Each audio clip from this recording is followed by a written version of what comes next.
pressure doesn't remove what's inside of you, it reveals what's inside of you. What happens if you squeeze an apple? You get what? Apple juice. Look at this. This is an amazing audience today. What happens when you squeeze an orange? You get what? Orange. My goodness. Give him a big round of applause today. Wow.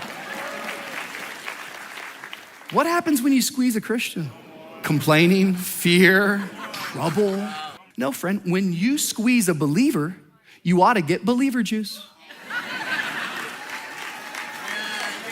Believer juice, believer juice, believer juice. You ought to get believer juice because believers ought to have fruit.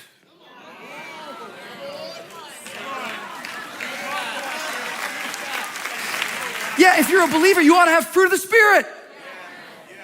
Which means when attacks hit my life, when people lie about my name, when they accuse me, when life squeezes me, I want love to be the result.